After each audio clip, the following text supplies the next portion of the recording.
Welcome back to VV study. मेरा नाम है संतोष कुमार। आइए आज हम देखते हैं एमबीए फोर्थ सेमेस्टर का फाइनेंस स्पेशलाइजेशन का सब्जेक्ट है स्ट्रेटेजिक कॉर्पोरेट फाइनेंस, जिसमें हम देखेंगे यूनिट 1 का topic 2 the basics function of corporate finance. Corporate finance के हम बेसिक्स फंक्शंस देख लेते हैं कि क्या होते हैं। सबसे पहले पहला फंक्शन है निगम वित्त क्या है और इसका लक्ष्य क्या होता है। निगम वित्त क्या होता है? आसान शब्दों में निगम वित्त निगम वित्त का मतलब होता है किसी भी कंपनी के पैसे से जुड़े बड़े फैसले लेना। इसमें यह तय किया जाता है कि पैसा कहाँ से आएगा और कहाँ खर्च होगा। निगम वित्त का लक्ष्य क्या होता है? इसका सबसे बड़ा लक्ष्य यह होता है कि जिन लोगों ने कंपनी के शेयर खरीदे हैं यानी अंशधारक, उन्हें सबसे ज़्यादा मुनाफा हो। जैसे कि एग्जांपल में आप देख लीजिए, रिलायंस कंपनी है। रिलायंस कंपनी के आपने शेयर खरीदे हैं, ठीक है, तो वहाँ पर निगम वित्त क्या फैसले लेती है? कंपनी के पैसे से जुड़े बड़े फैसले लेती है, ठीक है। ताकि आपने जो रिलायंस कंपनी का शेयर लिया है तो निगम वित्त क्या करेगी? सबसे पहले वो आप कंपनी के शेयर्स की जो कीमत है उसको बढ़ाएगी और ज़्यादा से ज़्यादा प्रॉफिट दिलाएगी, ठीक है। जैसे यहाँ देखिए, ज़्यादा से ज़्यादा प्रॉफिट दिलाएगी, ठीक है। तो निगम वित्त क्या होता है? जब आप किसी कंपनी का शेयर लेते हैं तो वो यह फैसले लेती है कि आपको ज़्यादा से ज़्यादा मुनाफा हो और कंपनी का शेयर काफ़ी हाई लेवल तक जाए। ये काम होता है निगम वित्त का, ठीक। चलिए आगे। निगम वित्त का विकास कैसे हुआ? निगम वित्त का विकास कैसे हुआ? शुरुआती दौर में 20वीं सदी की शुरुआत में कंपनियां सिर्फ इस बात पर ध्यान देती थी कि बाहर से पैसा कैसे जुटाया जाए। सिर्फ कमाने पर ध्यान देती थी, बचाने पर ध्यान नहीं देती थी। सिर्फ कमाना, इन्वेस्टमेंट पर ध्यान नहीं देते थे। ओनली कमाया और आगे बढ़ते चले गए, ठीक है। जब 1930 में संकट का समय, 1930 की भयंकर आर्थिक मंदी में जब बैंक ने लोन देना बंद कर दिया, तब कंपनियों को समझ में आया कि मुसीबत के लिए नकद पैसा होना कितना इम्पोर्टेंट है। सही योजना बनाना भी बहुत ज़रूरी है। और आज के समय में ये काम बहुत आसानी से किया जा सकता है आफ्टर कोविड। आज के समय में आजकल यह काम बहुत एडवांस हो गया है। यह कंपनियां कंप्यूटर मॉडल, गणित और फाइनेंशियल इंजीनियरिंग का इस्तेमाल करके पैसे का मैनेजमेंट करती है। कोविड के बाद की बात बता रहा हूँ, ठीक है। उससे पहले क्या हुआ था? देखिए, कोरोना महामारी आई थी। कोरोना महामारी जब आई थी और पूरी कंपनियों का काम बंद हो गया था, लूट गई कंपनियां, बर्बाद हो गई कंपनियां। जब सब काम बंद हो गया था, तब उस वक्त लोगों को समझ में आया था कि सेविंग्स कितनी ज़रूरी है। सेविंग्स कितनी ज़रूरी है और इमरजेंसी फंड कितना ज़रूरी है। इमरजेंसी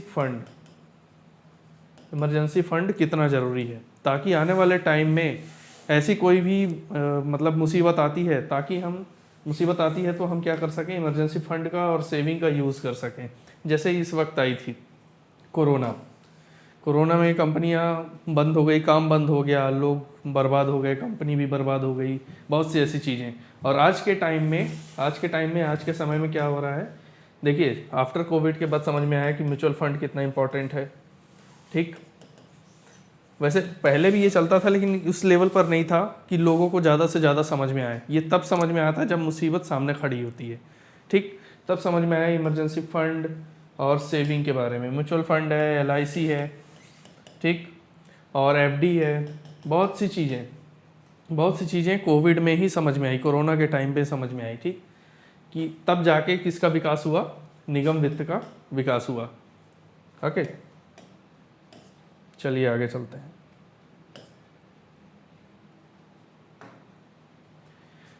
निगम वित्त के 4 मुख्य हिस्से, कंपोनेंट्स।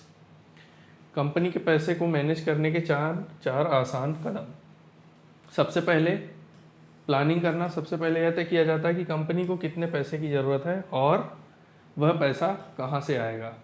फिर पैसा जुटाना। इसके बाद शेयर बेचकर, बैंक से लोन लेकर या अन्य निवेशकों से पैसा इकट्ठा किया जाता है। ठीक, फिर पैसा लगाना, इन्वेस्टिंग, जुटाए पैसे से ज़मीन खरीदना, मशीनें खरीदी जाती है जिसे हम स्थायी पूंजी कहते हैं, या फिर कच्चा माल खरीदा जाता है जिसे हम कार्यशील पूंजी कहते हैं। फिर इसके बाद निगरानी करना, यह ध्यान रखना कि पैसा बर्बाद ना हो, खर्चा कम से कम आए और मुनाफा ज़्यादा से ज़्यादा हो। फॉर एग्जाम्पल में देखिए, मान लीजिए आप क्या क्या खोलना चाहते हैं, बेकरी खोलना चाहते हैं। ठीक, बेकरी खोलना चाहते हैं तो आपको कम से कम 4 लाख रुपए की ज़रूरत है। ठीक है, तो सबसे पहले जब आपने सोचा कि 4 लाख रुपए की ज़रूरत है तो क्या है वो प्लानिंग है। ठीक, क्या है वो प्लानिंग है। अब प्लानिंग के बाद उसको एग्जीक्यूट भी तो करना है। फिर इसके बाद पैसा जुटाना, राइजिंग। तो क्या करेंगे, अगर आपके पास शेयर होगा तो उसको बेचेंगे तो 1 लाख रुपए यहाँ से आ जाएगा। ठीक, बैंक से लोन ले लेंगे, 1 लाख यहाँ से आ जाएगा। ठीक है, अगर आप कुछ इन्वेस्टर्स होंगे उनसे पैसे ले लिए तो 1 लाख यहाँ से आ गया। ठीक है, 1 लाख यहाँ से आ गया, और आपकी सेविंग भी होगी तो वहाँ से 1 लाख रुपए आ गया। ठीक है, ये ले लो आपकी सेविंग 1 लाख रुपए। ठीक है, ये आपका 1 लाख रुपए आ गया। ठीक, अब इसके बाद 4 लाख रुपए आपके पास इकट्ठे हो गए, पैसे को क्या कर लिया आपने, जुटा लिया। ठीक, आप क्या करेंगे, इन्वेस्ट करेंगे। कहाँ इन्वेस्ट करेंगे, आप बेकरी खोल रहे हैं तो आप ज़मीन खरीदेंगे या फिर मशीनें खरीदेंगे, दोनों में से कोई तो एक चीज़ें खरीदेंगे ही। इन्वेस्टमेंट का टाइम है, ठीक है, जिसे स्थायी पूंजी कहते हैं। फिर इसके बाद ओवन खरीदेंगे, ओवन खरीदने के बाद मैदा भी खरीदेंगे, मतलब कुछ ऐसी चीज़ें खरीदेंगे जिससे आपकी बेकरी चलेगी। ठीक है, तो ये भी क्या है, इन्वेस्टमेंट है जिसे कार्यशील पूंजी कहते हैं। अब इसके बाद जब आपने इन सब चीज़ों में इन्वेस्ट कर दिया तो फिर क्या करेंगे आप, मॉनिटरिंग करेंगे। मॉनिटरिंग क्यों करेंगे, क्योंकि जो चीज़ें आप बना रहे हैं तो उसको देखना है कि ज़्यादा से ज़्यादा खर्चा ना हो, और मतलब कम खर्चे हो और प्रॉफिट ज़्यादा हो, तो उसको हम क्या कहेंगे, मॉनिटरिंग कहेंगे। ठीक है, तो ये मुख्य हिस्से होते हैं निगम वित्त के कि आपको सही फैसले लेने में मदद करता है। अंडरस्टूड। चलिए अब देख लेते हैं निगमीय वित्त विभाग के 3 सबसे बड़े काम। किसी भी कंपनी के फाइनेंस डिपार्टमेंट के मुख्य रूप से 3 काम करने होते हैं। पहला, पूंजी निवेश, कैपिटल इन्वेस्टमेंट, यह तय करना कि किस नए प्रोजेक्ट, मशीन में पैसा लगाना सही रहेगा ताकि भविष्य में फ़ायदा हो। अगर यहाँ गलती हुई तो कंपनी को भारी नुकसान हो सकता है। फिर इसके बाद आता है पूंजी वित्तीयन, फाइनेंस, कैपिटल फाइनेंसिंग, पैसा लाए कहाँ से। सारा पैसा उधार लेने से कंपनी को डूबने का खतरा रहता है, और सारा पैसा शेयर बेचकर जुटाने से पुराने निवेशकों का मुनाफा कम हो जाता है। इनके बीच सही बैलेंस बनाना इनका काम होता है। रोज़मर्रा का वित्त प्रबंधन, ठीक है, इसमें हमेशा कंपनी के बैंक खाते में इतना पैसा रखना कि रोज़ के खर्चे, कर्मचारियों की सैलरी, बिजली का बिल, इन सब चीज़ों में रुकावट ना बने। ठीक, इसका एग्जांपल देख लेते हैं हम। मान लो एक टैक्सी कंपनी है, टैक्सी कंपनी को कई सारी चीज़ों, मतलब कई कार खरीदने हैं, टैक्सी कंपनी को बहुत कार खरीदने हैं, तो वो उसके लिए क्या हो जाता है, कैपिटल इन्वेस्टमेंट हो जाता है। अब कैपिटल इन्वेस्टमेंट के बाद कंपनी सोचती है कि पैसा कहाँ से लाया जाए, लोन लेंगे कहीं डूब तो नहीं जाएगा, तो मतलब वो 3-4 जगह से पैसे क्या करते हैं, इकट्ठा करते हैं। उसे हम क्या कहते हैं, कैपिटल फाइनेंसिंग कहते हैं। ठीक है, ताकि जो कैपिटल इन्वेस्टमेंट है और कुछ पैसे हमने क्या किया है, लोन लिया है इन्वेस्टरों से, कुछ पैसे लिए हैं, ठीक है, ताकि बैलेंस बनाया जा सके। इसके बाद आप क्या करेंगे, जैसे कि टैक्सी कंपनी है तो कार आपने ऑर्डर की है, तो उसमें क्या होगा, पेट्रोल डलेगा। ठीक, फिर इसके बाद जो ड्राइवर बैठेगा उसको सैलरी देनी होगी। तो ये सब क्या है, शॉर्ट टर्म मैनेजमेंट है। शॉर्ट टर्म मैनेजमेंट ये बहुत ही शॉर्ट टर्म में होता है कि हमने इन्वेस्टमेंट किया, फिर इसके बाद हमने कैपिटल बजट बनाया, फिर इसके बाद जो डेली खर्चे हैं, रोज़ के खर्चे हैं, पेट्रोल डलाना, ड्राइवरों की सैलरी देना, इलेक्ट्रिसिटी बिल पे करना, ठीक है, तो ये सब चीज़ें शॉर्ट टर्म मैनेजमेंट में आती है। ये था निगमीय वित्त विभाग के 3 सबसे बड़े काम, ये बहुत इंपॉर्टेंट है।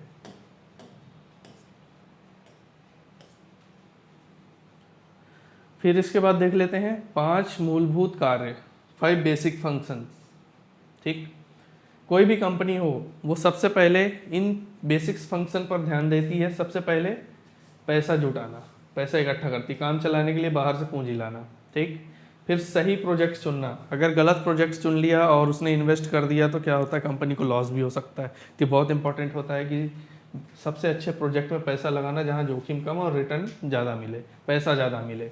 फाइनेंशियल मैनेजमेंट, अपने लोन और नकदी को ऐसे मैनेज करना कि कंपनी समय पर अपने कर्ज चुका सके। कंपनी ने मान लो 10 लाख का लोन लिया है और उस पैसे का ऐसा मैनेजमेंट कर रही है, ऐसा प्रॉफिट कमा रही है ताकि टाइम पर अपने कर्जे भी चुका सके, ठीक है। कंपनी के प्रॉफिट के साथ साथ निगमीय प्रशासन, कॉरपोरेट गवर्नेंस, ऐसे नियम बनाना जिससे मैनेजर ईमानदारी से काम कर सके और शेयर होल्डर्स का फ़ायदा हो सके। कई मैनेजर्स ऐसे होते हैं जो अपनी आज़ादी का बहुत ही ज़्यादा फ़ायदा उठाते हैं, तो नियम कुछ ऐसे होने चाहिए ताकि मैनेजर क्या करे, अच्छे से काम कर सके, ईमानदारी से काम कर सके। रिस्क मैनेजमेंट, कंपनी को नुकसान या किसी भी तरह के जोखिम से बचाना। कंपनी को इस बारे में भी सोचना चाहिए कि जब भी कोई कंपनी स्टार्ट होती है, कोई भी बिजनेस स्टार्ट होता है तो सबसे ज़्यादा रिस्क होने का खतरा रहता है। तो कंपनी को रिस्क मैनेजमेंट में भी ध्यान देना चाहिए कि बहुत इम्पॉर्टेंट है। ओके, रिस्क मैनेजमेंट अगर वो सीख जाता है तभी वो बिजनेस स्टार्ट कर पाता है। सो लास्ट में थैंक यू। ये था हमारा यूनिट 1 का topic 2। Thank you so much.